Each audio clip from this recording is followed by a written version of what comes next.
Hari ini kita membahas dalam konteks reformasi, yaitu Kristus sebagai imam. Nah, ini adalah doktrin sentral yang khususnya diperjuangkan oleh Luther, Calvin, dan para reformator, karena Kristus sebagai imam itu menjadi fondasi keselamatan kita. Kita mengerti bahwa Kristus sebagai imam besar itu tidak mempersembahkan kambing domba, tetapi berbeda dengan semua imam besar yang lain. Dia memberikan persembahan, yaitu dirinya sendiri. Penulis Ibrani dalam hal ini paling cermat, sangat teliti menguraikan dalam Ibrani pasal 5 sampai 10 mengenai doktrin Kristus sebagai imam besar. Maka dalam perjuangan reformator, mereka menegakkan bahwa apa yang dilakukan Kristus itu sekali selamanya.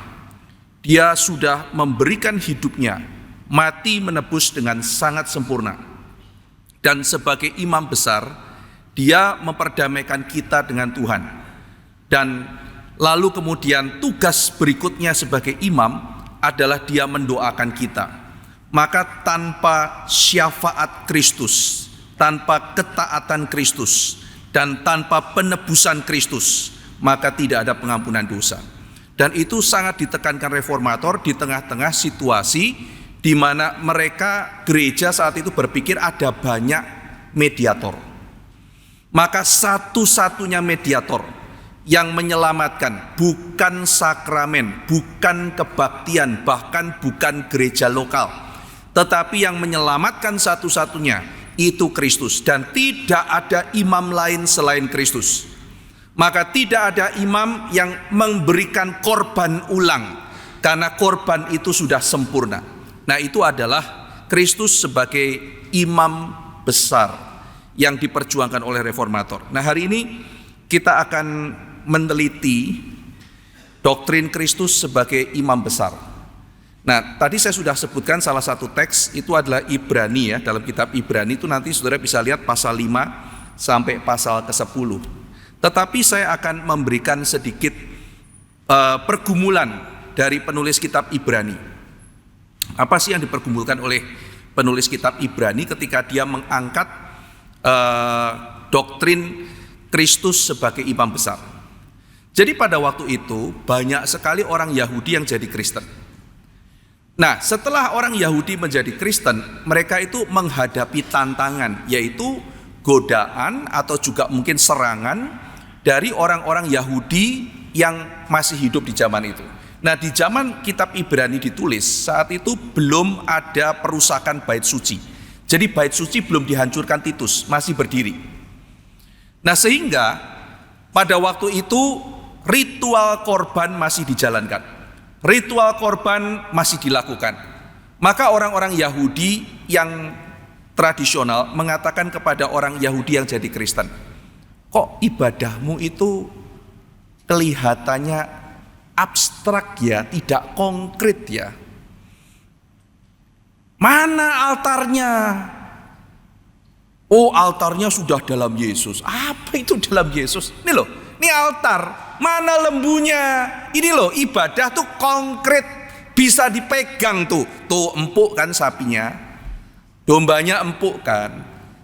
Darahnya menyucikan, tuh darahnya keluar. Mana darahnya? Oh, darahnya sudah keluar. Dibayangkan ya, kok abstrak ya ibadahnya.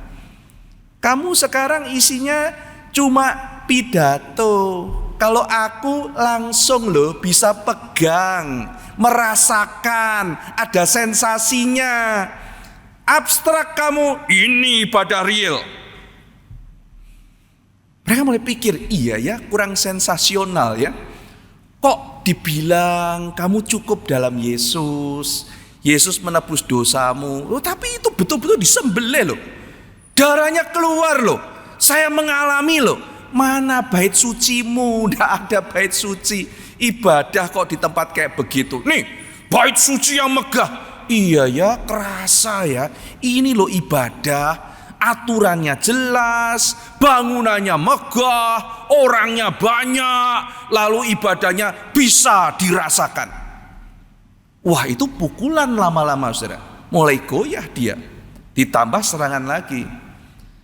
Itu aturan dari mana Yesus Kristus kok jadi imam besar? Kamu kan orang Yahudi toh? Iya, saya orang Yahudi. Tahu Taurat kan? Tahu Taurat. Yesus itu keturunan apa kamu tahu kan? Tahu. Kalau baca dari kitab Injil ada silsilah di situ. Yesus keturunan Yehuda. Nah itu. Yesus keturunan Yehuda kan? Iya, dia Yehuda. Jadi yang keturunan Yehuda raja apa imam besar? Iya ya. Yang keturunan Yehuda itu raja. Saudara, dulu raja pernah keturunan Benyamin, yaitu Saul. Tapi setelah Daud menjabat, itu Tuhan menggemakan janji yang pernah dia ucapkan kepada Yehuda, bahwa keturunannya akan menjadi raja. Setelah Daud, janji Tuhan apa? Selama-lamanya keturunanmu akan menjadi raja. Dan nanti keturunanmu memerintah tidak akan pernah berhenti. Nah ini kan sebetulnya nanti menunjuk kepada Kristus ya saudara ya. Tetapi semenjak itu orang Israel punya konsep, raja harus dari keturunan Yehuda. Dan memang itu kehendak Tuhan. Nanti keturunan Yehuda akan menjadi raja selama-lamanya, yaitu Yesus. Jadi mereka mulai ngeh, iya ya, Yesus Yehuda. Nah, kamu orang Yahudi kan? Iya, aku orang Yahudi. Yesus orang apa? Orang Yehuda. Imam besar itu dari mana? Wah iya ya, imam besar itu pertama keturunan Lewi. Dan yang kedua, imam besar itu adalah keturunan Lewi yang langsung keturunannya Harun. Itu nanti saudara bisa baca ya di pasal 8 dan di dalam pasal 7. Dalam pasal 7 di situ nanti penulis Ibrani menjawab hal itu. Loh gimana ya Yesus bisa jadi imam besar? Kalau Yesus imam besar, dia harus keturunannya Lewi. Iya ya, jadi kalau keturunan Lewi nggak mungkin jadi raja karena bukan keturunan Yehuda. Oh mungkin menikah kali ya, nggak bisa semau-mau kita loh saudara ya. Kalau keturunan Yehuda nikah sama keturunan Lewi jadi Yehui, lumayan kan? Jadi bisa dua-dua. Nggak begitu aturannya gitu kan ya. Jadi memang betul-betul kalau misalnya Yehuda nikah sama Lewi, ya kan biasanya lihat lakinya yang mana, keturunannya kan begitu saudara. Jadi kalau begitu Tuhan sudah atur, tidak mungkin ada raja yang sekaligus adalah imam besar toh. Raja ya raja, imam ya imam. Lah kok sekarang kamu bilang Yesus ya raja ya imam, teologinya gimana? Wah iya ya, ayo sudah pindah Yahudi, pulang kamu gitu. Wah iya ya, gimana ya teologinya ya? Saudara, kenapa Saul dihukum? Saul raja mempersembahkan korban, tidak boleh. Saul kamu raja loh, kamu bukan imam, itu dua pekerjaan yang beda. Raja itu urusannya pengadilan, hakim, menegakkan keadilan, militer, menyandang pedang, itu raja. Jadi raja itu tugasnya ganas, galak, menegakkan keadilan, membela rakyatnya, itu raja. Pengadilan, menegakkan konstitusi, itu raja. Lah kalau imam gimana? Imam bersyafaat. Imam tuh kalau raja kayak singa, imam itu kayak gembala domba, saudara. Sayang dombanya, yang miskin dirawat, yang sakit dijenguk, lalu kemudian didoakan, ya kan? Dibela, itu tugas imam. Imam melakukan tugas itu. Nah, itu kan nanti menjadi fungsi ya. Fungsi dalam gereja, ada fungsi raja, ada fungsi nabi. Pak Heru sudah membahas fungsi nabi, juga nanti ada fungsi imam. Tetapi jabatan itu tidak bisa double, bukan? Di dalam kitab suci.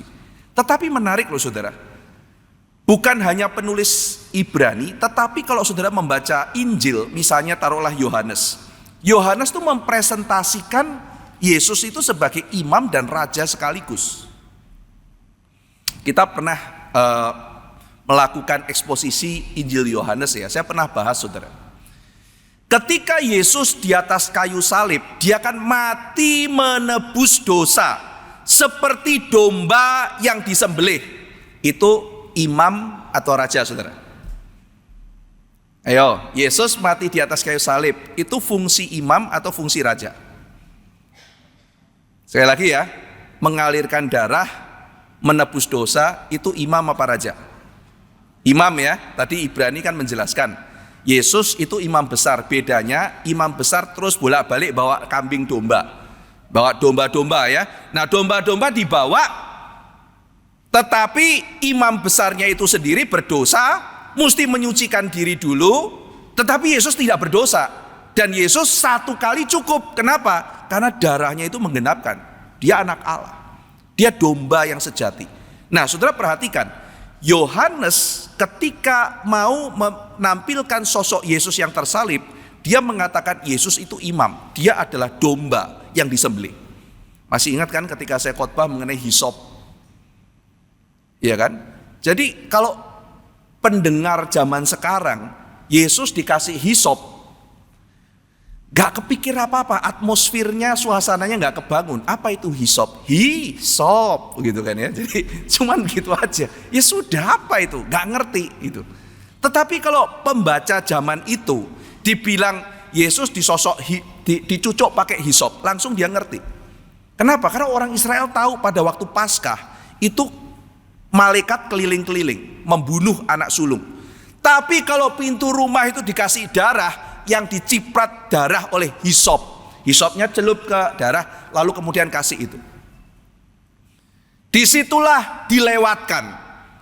Jadi darah anak domba yang dicelup ke hisop, lalu cemplung begitu. Nah sekarang Yesus dicocok hisop, maksudnya apa? Orang langsung kepikir, inilah anak domba Allah.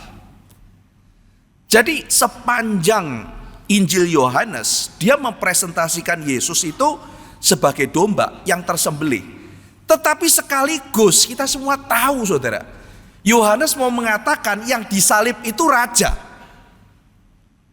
Tahu dari mana Pak? Ya jelas saja tuh tulisan Pilatus di atas itu apa? Kita sudah bahas itu.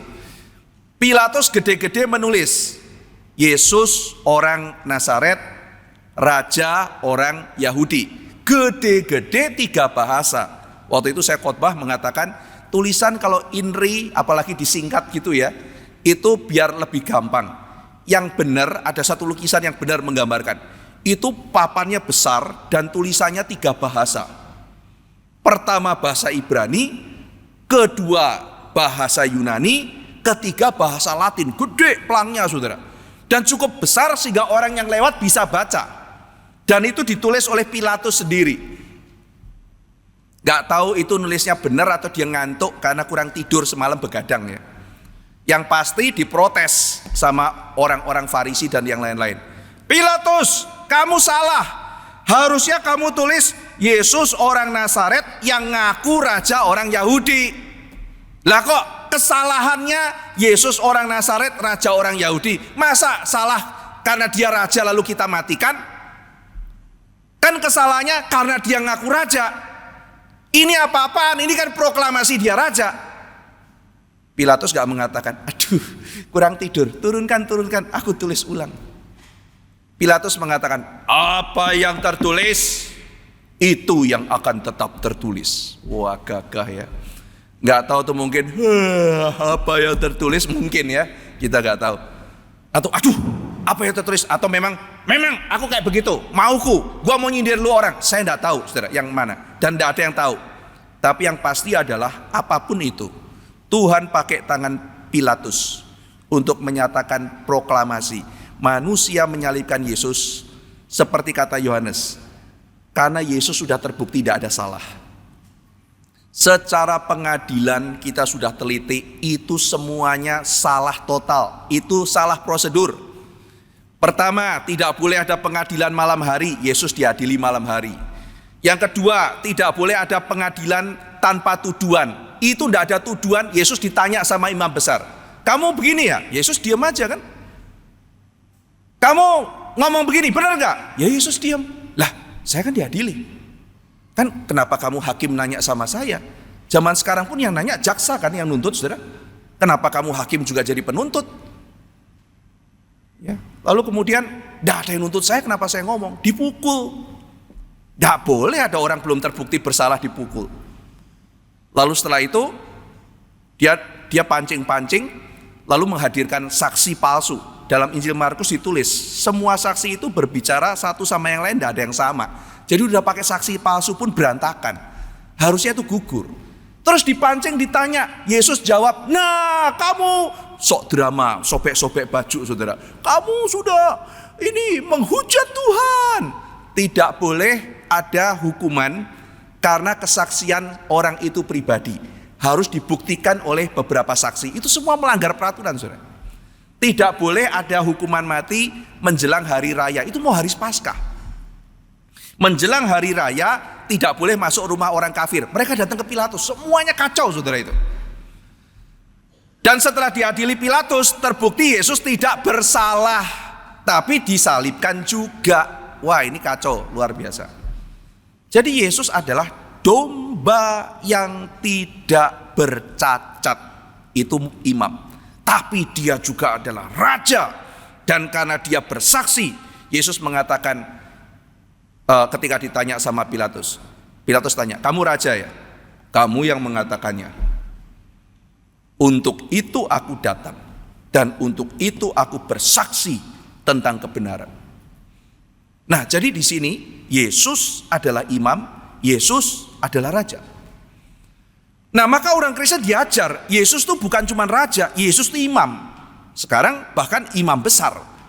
Imam besar itu Harun, Lewi. Raja itu Yehuda. Bagaimana menyelesaikan? Maka orang-orang Yahudi yang bingung, orang Yahudi Kristen, sudahlah kita kayaknya balik lagi aja kali ya. Balik jadi Yahudi lagi kali ya. Nah, penulis Ibrani mengatakan, kamu itu saya kira dari usiamu sekarang sudah dewasa, sudah bisa makan makanan keras, masih minum susu, tidak mau bertumbuh. Masa ngertinya cuma dasar-dasar keselamatan tok, tidak mau bertumbuh. Maksudnya apa? Nah, sekarang kamu kan harus lebih memahami kristologi. Ini doktrin penting loh. Yesus adalah raja, Yesus adalah nabi, ini doktrin penting. Ini pun kamu nggak ngerti. Ini mempengaruhi satu konsep yang paling fundamental tentang keselamatan. Dan kamu nggak mau belajar. Yuk sini saya ajari, kira-kira begitu saudara. Di situ muncul ayat yang sangat terkenal mengenai orang Kristen tidak dewasa dan orang Kristen yang dewasa. Kamu harus bertumbuh, kamu harus belajar firman Tuhan. Nah, untuk melihat jawaban penulis kitab Ibrani, dia mengutip dua tempat dan kita akan mulai dari tempat yang pertama. Kejadian pasal 14. Di sini mulainya ya. Jadi kita melihat Kejadian pasal 14. Kisah apa itu saudara? Kisah Abraham membebaskan Lot. Ya. Coba kita sekarang lihat Kejadian pasal 14. Pas hari ini tepat loh saudara. Saya di Surabaya, saya baru pulang dari Surabaya. Tadi pesawat jam 1:30. Pas saya berkhotbah, eksposisinya pas Kejadian 14 itu. Jadi memang sudah diatur gitu ya. Nyambung gitu. Temanya berbeda tetapi eksposisinya bisa nyambung meskipun aplikasi dan isinya bisa berbeda. Nah, jadi Kejadian 14 itu kan menceritakan perang ya antara 4 raja lawan 5 raja. Ya, ini tadi pagi saya eksposisi itu ya, menarik ya, ada Kedorlaomer, ada Raja Bera dari Sodom. By the way, Bera itu artinya anak, Ra itu jahat. Ya, jadi anak kejahatan, Raja Sodom. Ini rajanya si Lot ini saudara, ya. Raja Sodom itu. Nah, jadi intinya mereka perang, tapi kemudian perangnya di Sidim, ya kan? Menarik ya. Ini tempat pilihannya Lot nih. Oh, aman itu, investasi di situ, ya. Abraham tempatnya jelek, yang jelek gak perang. Yang katanya bagus tempat perang, gitu ya. Jadi itulah orang yang meninggalkan Tuhan ya. Lalu kemudian setelah itu Kedorlaomer ya membabat orang-orang Refaim ya dan sebagainya. Jadi dia mengalahkan bukan hanya 5 raja tapi juga suku-suku yang luar biasa besar seperti Refaim. Refaim itu suku raksasa, saudara. Refaim itu suku raksasa. Jadi di sini kalau disebut pertama kali, maksudnya Kedorlaomer sudah mengalahkan Refaim, maka 5 raja Transyordan termasuk Sodom itu kecil karena orang-orang Refaim itu orang-orang raksasa saudara di dalam kitab suci. Nanti pas kebangkitan atau kenaikan saya akan khotbah mengenai Refaim, Basan dan sebagainya ya. Itu biasanya dikaitkan dengan kematian dan kebangkitan serta kenaikan Yesus. Jadi Refaim itu suku raksasa. Nah, di sini ditumpas sama Kedorlaomer. Berarti Kedorlaomer ini bukan kaleng-kaleng saudara kalau pakai bahasa sekarang gitu ya. Jadi sakti juga gitu, kuat karena bisa mengalahkan suku raksasa yang biasanya orang Israel kalau mau perang ketakutan. Baru ngadepin suku Enak saudara, belum Refaim. Ya, suku Enak udah kabur. Maka Tuhan berbaik hati ya. Sebelum pasal 15 Tuhan akan memberikan tanah Refaim kepada mereka. Suku Refaimnya sebagian besar sudah ditumpas sama orang yang Tuhan pakai meskipun dia bukan orang beriman. Jadi ditumpasin dulu, yang bandel-bandel dihajar dulu si kaum raksasa. Nanti Musa pernah bertarung dengan salah satu Refaim yang terkenal, namanya Og dari Basan. Itu sering dikutip sama Musa di kitab Ulangan. Hei orang Israel, jangan takut. Kamu kan lihat Tuhan menyerahkan Raja Og dari Basan kepada kita. Ngapain takut? Musa ceritakan, Og itu, dia perkenalkan Og itu siapa. Kamu mau tahu Og itu siapa? Og itu orang yang kasurnya dari besi, panjangnya 4 meter kasurnya. Saudara mikir gak? Ini perkenalan macam apa ini gitu? Saya kan gak mungkin diperkenalkan misalnya saya khotbah di satu kota itu. Tamu kita adalah Pendeta Ivan dari GRI. Dia adalah seorang yang kasurnya dari besi dan besarnya 4 meter saudara itu. Orang kan bilang peduli amat Pak, lu mau 4 meter mau 8 meter tuh urusanmu gitu. Ya kan? Apa hubungannya kasur 4 meter dan 8 meter? Gini saudara, kalau kita masih kecil dulu tidur di kasur kira-kira 90 kali 120 cukup ya, lebar 90. Tapi makin kita melar mungkin kita perlu 120 lebih gede. Maksudnya kalau kasurnya lebih gede, artinya orangnya lebih melar. Ya tidur ya sempit-sempitan bertiga. Ya kalau ada 2 meter kali 2 meter lah, karena kita bertiga sempit nih gitu kan ya. Nah kalau ada orang bilang tidur pun kasurnya perlu 4 meter, berarti mungkin orang itu supaya kakinya nggak ngatung, mungkin orang itu tingginya 3,9 meter. Maka kasurnya 4 meter dan dari besi karena berat bisa ambrol gitu kan ya. Jadi itulah Refaim saudara. Bayangkan kasurnya 4 meter dari besi. Itu ditumpas the Incredible Hulk masa kini. Ya kalau zaman sekarang tuh Hulk gede gitu ya. Ini Refaim. Nanti sisa Refaim lagi. Jadi Kedorlaomer membabat Refaim. Nanti Musa mengalahkan Refaim. Lalu siapa lagi yang mengalahkan Refaim saudara? Terkenal. Ayo siapa mengalahkan Refaim? Daud. Daud mengalahkan Goliat kan? Goliat orang apa saudara? Orang Gad, ya kan? Saudara nanti baca di Tawarikh. Goliat dari suku Gad dan Daud beserta pasukannya membunuh anak-anak rapa yang tinggal di Gad. Anak-anak rapa atau suku Refaim yang tinggal di Gad. Bukan cuman Goliat, ada orang-orang lain termasuk raksasa dengan jari 6 dan jari kaki 6. Ya nanti saudara baca itu ya. Jadi akhirnya saya waktu itu saya sudah ada videonya di YouTube pada waktu pandemi bikin eksposisi mengenai Daud lawan Goliat. Kadang-kadang kita cuma ambil secara alegoris. Saya Daud melawan siapapun Goliat yang besar dengan kuasa Tuhan bisa. Tunggu dulu. Sebelum mau hermeneutik begitu eksposisinya mesti benar. Ceritanya bukan kita Daud itu Kristus. Karena nanti yang mengalahkan iblis tuntas itu adalah Kristus. Ya, Daud itu figur Kristus yang mengalahkan si raksasa itu, lambang setan. Nanti Refaim menjadi lambang iblis. Itu nanti saudara melihat ya di dalam Mazmur dan Yesaya mulai muncul seperti itu. Ya, nah, jadi peperangan ini saudara akhirnya singkat cerita Abraham masuk dalam peperangan besar ini dan akhirnya Abraham mengalahkan 4 raja itu. 5 raja sudah ditawan 4 raja dikalahkan Abraham. Jadi Abraham berkuasa atas 9 raja. Scene-nya seperti itu. Jadi dia udah menang, pulang disambut. Abraham. Dia membebaskan para wanita, anak-anak gitu ya. Terus kemudian anak-anak remaja, om, sini om, selfie om. Abraham gini-gini, mikir narsis amat sini orang gitu kan ya.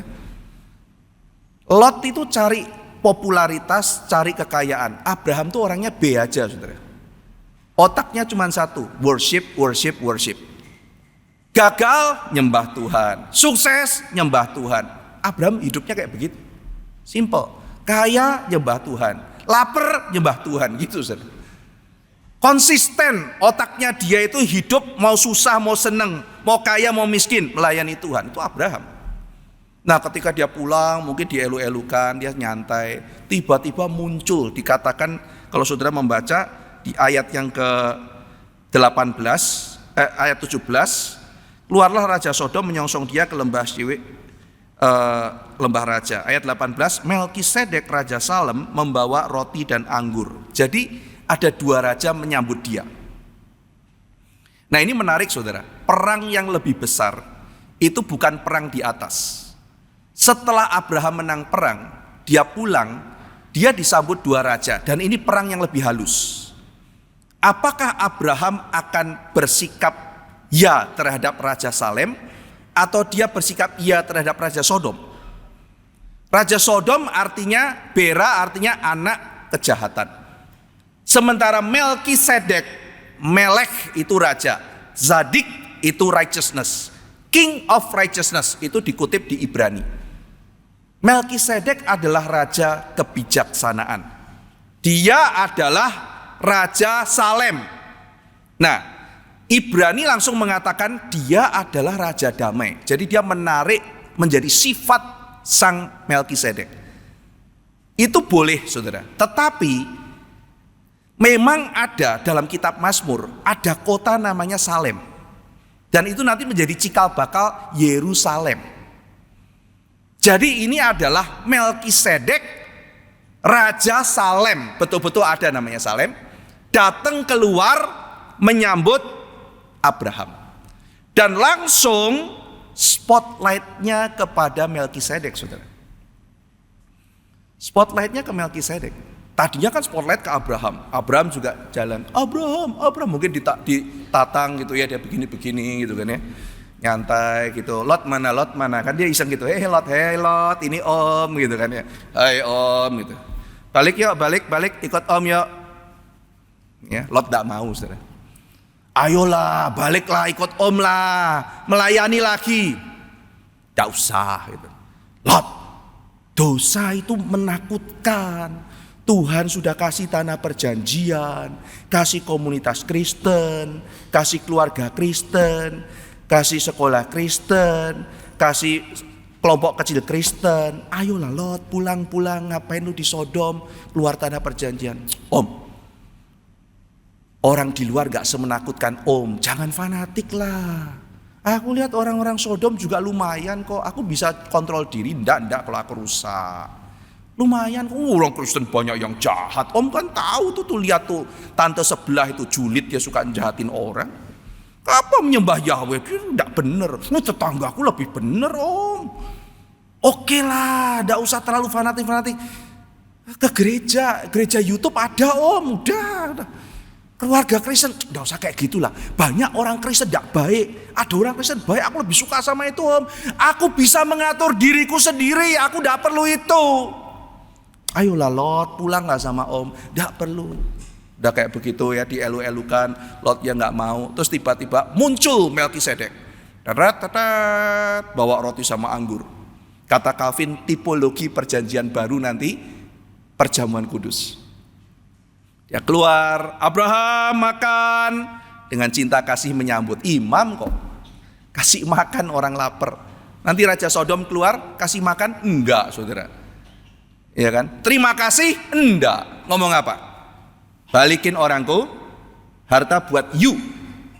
Kurang ajar kan saudara ya. Bilang thank you napa kan? Kalau jadi Abraham gitu kan. Thank you-nya mana? Gitu kan ya. Enggak ada saudara. Orang buat I, harta buat you. Wah kelihatan baik. Politikus banget saudara. Kelihatan memperhatikan rakyat gitu. Padahal sebetulnya dia kan sekarang nothing. Rakyat juga bukan rakyatnya dia. Dia mau ambil simpati rakyat. Dia bersikap seperti itu dan memberikan kekayaan pada Abraham karena ada peraturan di situ, kalau memberikan harta orang itu terikat pada orang itu. Jadi Abraham mau dicuri kemenangannya dia, Abraham tidak mau. Jadi Abraham menolak Raja Sodom, dia bilang sampai itu ya. Waktu aku ngejar musuh itu sendalku kalau talinya lepas, tali sendal jepitnya lepas, Aku tidak akan bakal minta uang ganti ke kamu. Saya nggak akan pernah bikin dunia bilang Raja Sodom bikin aku diberkati. Tidak. Tuhan bilang yang berkati dia, bukan kamu. Wah, tegas sekali saudara, integritas. Saya nggak kaya nggak apa-apa. Saya nggak terkenal nggak apa-apa. Saya mau ikut Tuhan, saya mau beribadah. Lot gigit jari, itu yang ku cari om. Saya mau terkenal, kamu terkenal. Saya mau harta, kamu ada harta. Loh kok kamu tolak? Abraham tolak, tidak mau. Ya dia tahu dia hidup untuk apa. Nah, lalu spotlight beralih kepada siapa saudara? Kepada Melkisedek yang memberikan anggur, lalu kemudian memberikan berkat dan menginterpretasi kemenangan Abraham. Abraham menang bukan karena lu hebat kan? Kemenangan karena Tuhan. Diberkatilah engkau. Amin, amin, aku menang karena Tuhan. Abraham mengaminkan interpretasi itu. Bukan from zero to hero terus diwawancara. Kenapa kamu sukses Abraham? Kuncinya adalah strategi yang baik. Aku menyerang di malam hari pada waktu mereka tidur. Itu benar saudara, itu ada detailnya. Aku menyerang ketika mereka di daerah perbukitan. Itu bijaksana yang tinggi. Kalau gak IQ kayak aku gak bisa. Semua stop saudara. Satu kalimat, kamu menang karena diberkati Tuhan. Amin, kata Abraham. Terus dia memberikan persembahan. Tanda apa? Tanda takluk. Nih, saya kasih persembahan. Itu menerima perpuluhan tugas siapa saudara? Di dalam perjanjian lama menerima perpuluhan tugas siapa? Imam kan? Ya, Imam Lewi menerima perpuluhan. Jadi ini Melkisedek itu imam. Ya, menjalankan tugas keimaman, memberi berkat, itu kan berkat imamat. Ya kan? Memberikan makan, lalu kemudian menerima perpuluhan, itu semua tugas imam. Maka dikatakan ayat 18, Melkisedek Raja Salem membawa roti dan anggur, ia seorang imam Allah yang maha tinggi. Nah saudara, setelah lihat begini, loh ini pertama kali imam disebut. Tapi imamnya seorang raja. Ada ya ternyata ya, ada raja, ada imam. Sebelum Harun lahir. Orang Lewi aja belum lahir kok saudara. Ya kan? Lewi masih ada di perutnya Abraham. Abrahamnya sudah kasih perpuluhan kepada imam itu. Nah sekarang saudara-saudara sekalian, kita melihat Ibrani pasal 7. Bagaimana penulis Ibrani mengembangkan argumen from silent ini. Ibrani pasal 7 ya. Sebab Melkisedek adalah Raja Salem dan imam Allah yang maha tinggi. Ia pergi menyongsong Abraham ketika Abraham kembali dari mengalahkan raja-raja dan memberkati dia. Kepadanya pun Abraham memberikan 1/10 dari semuanya. Menurut arti namanya, Melkisedek adalah pertama-tama raja kebenaran. Jadi righteousness itu bisa diterjemah, biasanya di Indonesia diterjemahkan kebenaran saudara ya. Itu dari kata dikaiosune. Dan juga Raja Salem, yaitu Raja Damai Sejahtera. Nah perhatikan yang ditulis oleh penulis Ibrani. Ia tidak berbapak, tidak beribu, tidak bersilsilah, harinya tidak berawal, hidupnya tidak berkesudahan. Dan karena ia dijadikan sama dengan anak Allah, ia tetap menjadi imam sampai selama-lamanya. Kata dijadikan sama dengan, dalam bahasa aslinya, sesuatu yang mirip tapi tidak sama. Maka dijadikan sama. Sesuatu yang sama tapi beda. Ya. Nah, ayat 4, camkan betapa besarnya orang itu yang kepadanya Abraham, bapak leluhur kita, memberikan 1/10 dari segala rampasan yang paling baik. Maksudnya Ibrani gini, coba bayangin. Ini orang besarnya kayak apa ya Melkisedek? Sampai Abraham itu langsung memberikan perpuluhan sama dia, takluk sama dia. Orang sepenting ini, kenapa dalam kitab Kejadian gak ditulis dia itu siapa? Sudah menangkap ya argumennya Ibrani ya? Melkisedek kan orang penting. Mana ada raja dan imam sekaligus? Dia ini orang penting. Sampai bapak leluhur kita kasih perpuluhan, tapi kok gak dicatat dia itu siapa? Nah ini beda lagi dengan zaman kita saudara. Misalnya kalau saya bilang ini ya, David itu adalah seorang engineer misalnya begitu ya. Lalu David tuh mau diperkenalkan. Saudara-saudara sekalian saya perkenalkan, David adalah seorang engineer. Terus saya mau saudara itu mengakui kepakaran dia. Saya akan bilang, dia lulusan ini, pengalaman kerja dia ini, gitu kan. Kalau zaman penulis Kejadian, tidak cukup saudara. Orang akan nanya, dia anak siapa? Papanya engineer enggak? Papanya bukan engineer. Wah, kurang. Kira-kira kayak begitu. Tapi kalau misalnya saya bilang, ini David engineer, papanya engineer enggak? Bukan hanya papanya, mamanya juga engineer, adiknya engineer, engkongnya engineer, emaknya engineer, engkong buyutnya, engkong cicitnya, canggahnya, dan sebagainya. Wih, engineer semua, bukan hanya engineer top sedunia. Wah, sudah ini tidak bisa diragukan lagi. Kira-kira kayak gitu, saudara. Maka saudara perhatikan pola kitab Kejadian. Keluar Nuh, silsilah dulu kan? Keluar Abraham, silsilah dulu. Supaya pembaca, siapa sih orang ini? Mau cerita Yesus, kitab Matius, silsilah dulu. Karena orang penting Nuh. Karena Abraham orang penting. Begitu muncul Melkisedek, lah kata penulis Ibrani, mana silsilahnya? Gak ada. Berarti memang gak ada silsilahnya. Dia tidak berbapak, dia tidak beribu. Nah, jadi di sini dia mengatakan Musa ketika menulis tentang Melkisedek memang menjaga dia misterius, karena ada satu pesan rohani yang bisa kita ambil. Dia ini orang yang seperti kekal adanya. Nah, maka siapa Melkisedek ini banyak perdebatan, saudara ya. Kira-kira saya simpulkan dengan singkat karena waktu sangat singkat. Ini topik besar, saudara ya. Tentu saja tidak bisa disingkat seperti ini, tetapi saya memberikan semacam overview. Kira-kira dalam sejarah, yang pertama, ada yang menafsirkan dia itu malaikat. Misalnya ini karya-karya orang Yahudi dalam zaman intertestamental. Kalau saudara suka buku Enoch, 2 Enoch misalnya, mengatakan dia itu malaikat. Ada yang bilang Mikael, ada yang bilang apa gitu ya. Malaikat pemimpin bala tentara surga yang membawakan pengampunan atau penghakiman. Tapi ini biasa ditolak oleh orang Kristen ya, apalagi biasanya sangat apokaliptik khas intertestamental. Yang kedua, ini sebagian orang Kristen juga terima, mengatakan dia adalah Sem.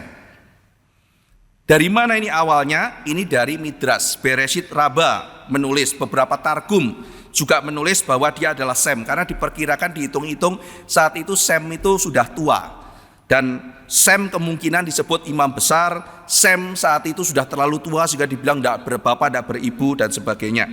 Nah, tetapi beberapa tradisi Kristen mengatakan, lah kenapa nggak langsung ditulis Sem aja? Berapa pasal sebelumnya sudah nama Sem muncul berkali-kali kok. Kenapa Musa nggak tambahin Melkisedek, yaitu Sem yang sudah tua? Kenapa nggak begitu?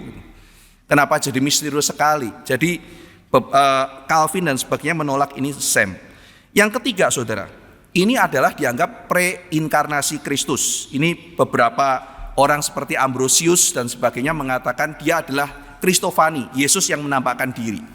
Nah, tetapi yang keempat, bapak-bapak gereja awal, termasuk juga para reformator seperti Calvin, mengatakan Melkisedek ini figur historis. Dia manusia gitu ya. Calvin mengatakan figur historis, bukan legenda, bukan bayangan. Manusia, bukan malaikat, bukan Kristus. Jadi dia adalah seorang, poinnya adalah dia itu diangkat oleh Tuhan menjadi raja dan menjadi imam. Nah, ini menarik, saudara. Berarti, kata penulis Ibrani, ada imam sebelum Lewi. Kamu bilang Yesus tidak bisa jadi imam karena dia bukan orang Lewi. Tunggu dulu. Ada orang namanya Melkisedek loh. Dia raja, dia imam. Nah, saudara, kemudian kita bisa melihat Mazmur pasal 110. Ya, saya langsung bahas saja ya, nanti saudara bisa lihat sendiri. Mazmur pasal 110 itu Daud diangkat jadi raja, saudara. Dia naik tahta. Sama kayak Abraham ya. Abraham itu menang. Abraham sedang di dalam puncak kejayaannya. Melkisedek datang, dia meninggikan Melkisedek. Ya, dia memberikan spot kepada Melkisedek. Dia melakukan penyembahan, memberikan perpuluhan kepada Tuhan lewat Melkisedek. Siapa Melkisedek ini? Yang Abraham begitu menghormati dia, menyembah Tuhan, memberikan persembahan pada Tuhan lewat Melkisedek. Daud lebih maju lagi. Dia lebih maju dari Abraham. Dia mengatakan gini, waktu aku naik tahta aku mendapat penglihatan. Aku melihat Yahweh dan Tuhanku. Apalagi ini gitu ya. Nanti Yesus membahas bagian ini, Mazmur 110. Dan bagaimana dia deskripsikan Tuanku atau Tuhan yang ada ini, figur yang dia lihat ada Yahweh dan Tuhan ini. Seperti apa dia? Dia mengatakan seperti Melkisedek. Karena Tuhan bersumpah, bukan manusia. Tuhan yang menentukan. Dia akan menjadi imam selama-lamanya. Ya. Jadi di hari di mana Daud dimuliakan, seperti hari di mana Abraham dimuliakan, dia memuliakan Tuhan, saudara. Saudara lihat ya, spirit orang-orang Kristen harusnya bagaimana ya. Bukan kemuliaan diri, kemuliaan Tuhan. Dan figur yang digambarkan apa? Seperti Melkisedek kata dia. Dia adalah raja, dia juga adalah imam. Nah, jadi saudara-saudara sekalian, ini adalah visi Daud. Di mana nantinya kita melihat imam itu tidak bisa mati karena dia kekal. Imam di dalam dunia berdasarkan tradisi Lewi, berdasarkan tradisi Harun, lalu kemudian dia mati, dia diganti. Tetapi nanti penulis Ibrani mengatakan, gini loh, Yesus adalah imam besar menurut aturan Melkisedek. Sebab kalau kamu bilang harus jadi imam menurut Lewi, saat Abraham memberi perpuluhan dan diterima tugas imamat, waktu itu Lewi masih di ginjalnya Abraham, masih di dalam Abraham.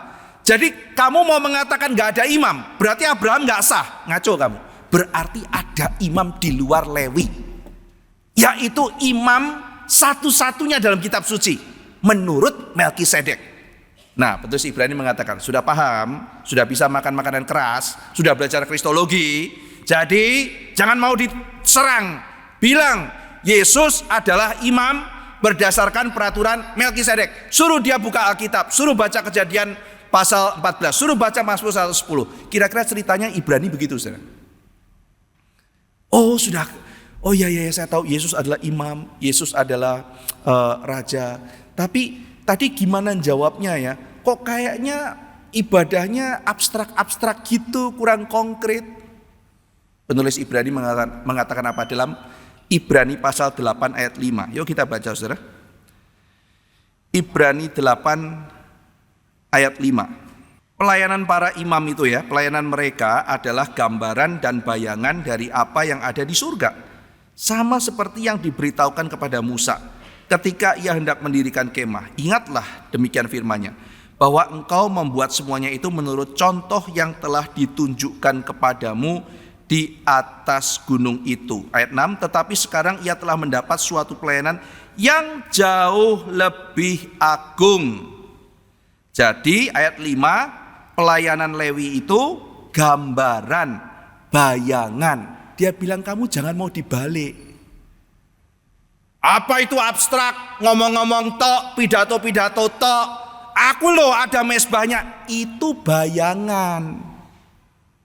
Penggenapannya Yesus. Nah, aku tapi diajarin yang Yesus itu bayangan, yang nyata yang mesbah. Loh dibalik. Salah kamu. Coba kamu lihat, yang semua di perjanjian lama itu apa? Itu bayangan. Nyatanya di mana? Yesus. Ya sudah benar toh kamu. Oh iya ya, aku kena tipu selama ini. Kok dibalik, mana bayangan mana yang nyata? Jadi selama ini yang dipikir bayangan justru nyata. Yang dibilang nyata justru bayangan. Sudah memahami ya argumen Ibrani ya. Jadi di situ penulis Ibrani menunjukkan enggak, kamu sudah dibalik. Kamu tahu enggak, pelayanan semua yang kelihatannya dibilang real itu adalah bayangan. Yang nyata justru kecukupan dalam Yesus Kristus. Saudara, jadi kalau dalam konteks Ibrani, konteksnya adalah yang real adalah ini. Kamu menerima keselamatan dalam Yesus cukup, sudahlah berhenti ikut ritual-ritual dalam reformasi. Sudahlah, jangan ikut misalnya model-model misa yang mempersembahkan Tuhan sekali lagi. Tapi itu lebih real. Tidak, ini yang real. Di dalam Yesus kita mendapatkan keselamatan kita. Ini yang real. Yesus adalah kecukupan kita. Nah kalau di zaman sekarang mungkin realnya itu adalah, ini kayaknya nggak real. Yang real yang mana? Yang TikTok yang real, yang medsos yang real, celebrity culture yang real. Jadi kalau zaman reformasi harus berdoa lewat para imam-imam gereja, zaman sekarang harus berdoa dan rohani lewat selebriti, selebgram itu loh saudara. Dan selebriti pendeta. Mesti gitu. Nah maka kita dalam zaman ini menghayati Kristus adalah imam besar. Jangan lupa itu saudara. Mereka semua itu harusnya cuma penunjuk kepada Yesus. Penunjuk kepada Yesus. Intinya adalah itu. Dan itu yang diajarkan oleh para reformator. Mana yang bayangan, mana yang asli. Ya. Apa itu keimaman Kristus? Sehingga pada hari ini ketika kita para pengurus bersama Pendeta Heru merumuskan kita perlu belajar mengenai jabatan Kristus. Memang betul saudara. Karena ini sangat penting. Apa yang digumulkan oleh para reformator digumulkan di zaman penulis Ibrani dan juga menjadi pergumulan di zaman sekarang ini. Kiranya kita makin memahami apa makna Kristus sebagai imam besar. Masih panjang ya, Yesus sebagai imam besar, artinya yaitu, tapi nanti mungkin suatu hari kalau ada yang eksposisi kitab Ibrani, nah itu bisa lebih detail membahas bagaimana pergumulan orang zaman itu mengenai doktrin Yesus Kristus sebagai juru selamat, sebagai imam besar yang agung. Mari kita berdoa. Bapa dalam surga, kami bersyukur, berterima kasih hari ini kami belajar satu jabatan Kristus yang sangat penting sekali. Kami meneliti kitab Ibrani, kami sambil mundur mentelaah dari Kejadian 14, Mazmur 110. Kami mempunyai satu gambaran yang lengkap dari PL sampai kepada PB, merasakan pergumulan yang dialami oleh orang-orang yang ada di Ibrani waktu itu. Kami juga melihat pergumulan di zaman Calvin dan juga pergumulan kami di zaman sekarang. Kami berdoa Kristus yang adalah imam besar yang agung, yang telah satu kali menyerahkan dirinya menjadi korban yang menyelamatkan selama-lamanya. Biarlah kami bersyukur dan tidak ada yang lain ya Tuhan. Fokus hidup kami adalah Engkau, meninggikan Engkau, memuliakan Engkau. Semua yang Kau berikan, orang-orang yang Kau berikan sebagai anugerah adalah orang-orang yang Tuhan berikan untuk memperlengkapi setiap kami, supaya kami bisa melihat Engkau lebih jelas, melayani Engkau lebih jelas. Tolong kami tidak tersangkut kepada selebriti, bahkan juga pendeta-pendeta di GRI, tetapi kami boleh melihat langsung kepada Kristus, dan kami boleh melihat Kristus makin hari makin besar dan makin indah. Terima kasih ya Tuhan, dalam nama Tuhan Yesus Kristus kami berdoa. Amin.